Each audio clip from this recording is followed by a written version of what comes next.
জয় যীশু। প্রথম পাঠ থেসালনিকীয়দের কাছে প্রেরিত পলের প্রথম পত্র, 2 অধ্যায় 1 থেকে 8 পদ।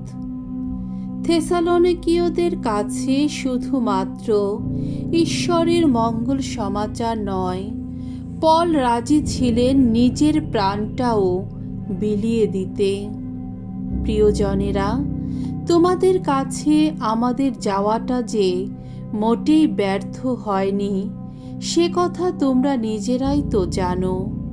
তোমরা তো জানোই, তার আগে ফিলিপ্পিতে আমরা নানা লাঞ্ছনা ও যন্ত্রণা ভোগ করেছিলাম। তবু আমাদের ঈশ্বরের দেওয়া শক্তিতে আমরা কিন্তু প্রবল বিরোধিতার মুখে দাঁড়িয়েও তোমাদের কাছে ঐশ্ব মঙ্গল সমাচার নির্ভীকভাবেই প্রচার করেছি।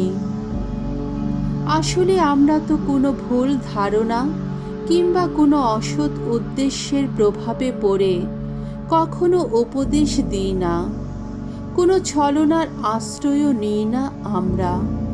না, ঈশ্বর নিজেই আমাদের যোগ্যতা যাচাই করে দেখে তবেই আমাদের হাতে তুলে দিয়েছেন মঙ্গল সমাচার প্রচারের ভার।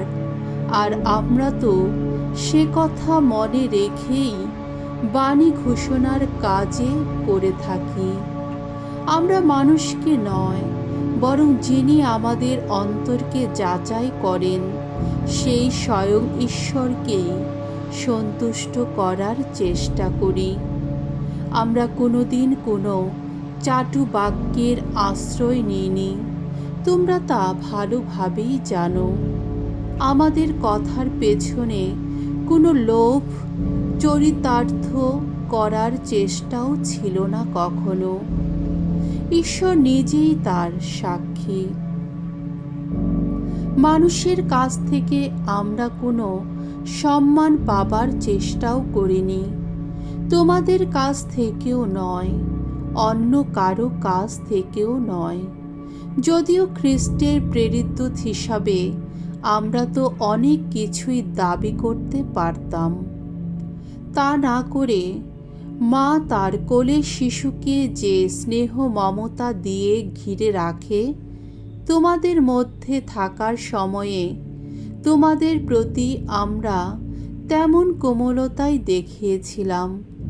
তোমাদের প্রতি আমাদের মনের টানটা এত প্রবল ছিল বলেই আমরা তখন শুধুমাত্র ঈশ্বরের মঙ্গল সমাচার নয়, তোমাদের কাছে নিজেদের প্রাণটাও বিলিয়ে দিতে রাজি ছিলাম।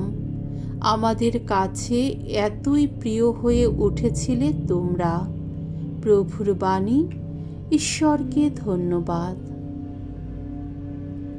শাম সঙ্গীত 139 অধ্যায় 1 থেকে 6তম পদ।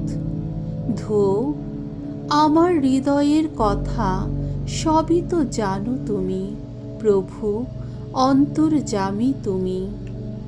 তুমি তো আমায় জানো, ওগো ভগবান, তলিয়ে দেখেছ তুমি আমার অন্তর।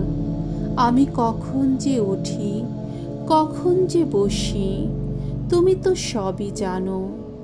আমার মনের কথা দূর থেকে বুঝে ফেলো তুমি। আমি কখন যে চলি, কখন যে শুই, সেদিকে তুমি লক্ষ্যই রাখো। আমার গতিবিধি সবই বুঝতে পারো তুমি। ওষ্ঠ প্রান্তে কোনো কথা আসার আগেই সবই তুমি জানতে পারো। ওগো ভগবান, তুমি তো পিছনে সামনে আমার খুবই কাছে থাকো সারাক্ষণ। আমার উপর সদা হাত রাখো তুমি। তোমার এই জ্ঞান, আহা কত অপরূপ! সে তো আমার বুদ্ধির অতীত, সে তো এতই মহৎ, আমি তার নাগাল পাই না। বাণী বন্দনা। জয় জয় প্রভুর জয়। ভগবানের বাণী সক্রিয় প্রাণময়। সে বাণী বিচার করে মানব মনের যত ভাবনা বাসনা। জয় জয় প্রভুর জয়। মথি রচিত মঙ্গল সমাচার 23 অধ্যায় 23 থেকে 26তম পদ। বিধানের প্রধান নির্দেশগুলি আগে পালন করা উচিত। বাইরেরটা নয়, ভেতরটা পরিষ্কার রাখাই বড় কথা। যিশু একদিন সমবেত জনতা ও তার শিষ্যদের সামনে এই কথা বললেন, হায় হায় আপনারা শাস্ত্রীরা আর ফরিসিরা, যত ভণ্ডের দল! আপনারা তো আপনাদের পুদিনা, মৌরি আর জিরের 10 ভাগ নৈবেদ্য হিসাবে দিয়ে থাকেন, অথচ বিধানের গুরুতর নির্দেশগুলি যেমন ন্যায় নিষ্ঠা, দয়া মায়া, বিশ্বস্ততার নির্দেশ, এগুলি আপনারা কিন্তু উপেক্ষাই করেন। আপনাদের তো এই সব নির্দেশ পালন করা উচিত ছিল, অবশ্য অন্যান্য নির্দেশ উপেক্ষা না করে। সত্যি অন্ধ ধর্ম নেতা আপনারা। একদিকে ছেঁকে ফেলছেন মশা, অন্যদিকে গিলে ফেলছেন উট। হায়রে আপনারা শাস্ত্রীরা আর ফরিসিরা, যত ভণ্ডের দল! আপনারা তো থালা বাটির বাইরেরটাই শুধু পরিষ্কার করে রাখেন, কিন্তু ভেতরটা যে ভরে থাকে শোষণ আর অসংযমের নোংরামিতে। তাই বলি, অন্ধ ফরিসি, বাটির ভেতরটাই আগে পরিষ্কার করে নিন, তাতে বাইরের দিকটাও পরিষ্কার হয়ে উঠবে। প্রভুর মঙ্গলময় বাণী। খ্রিস্ট প্রভু তোমার প্রশংসা হোক।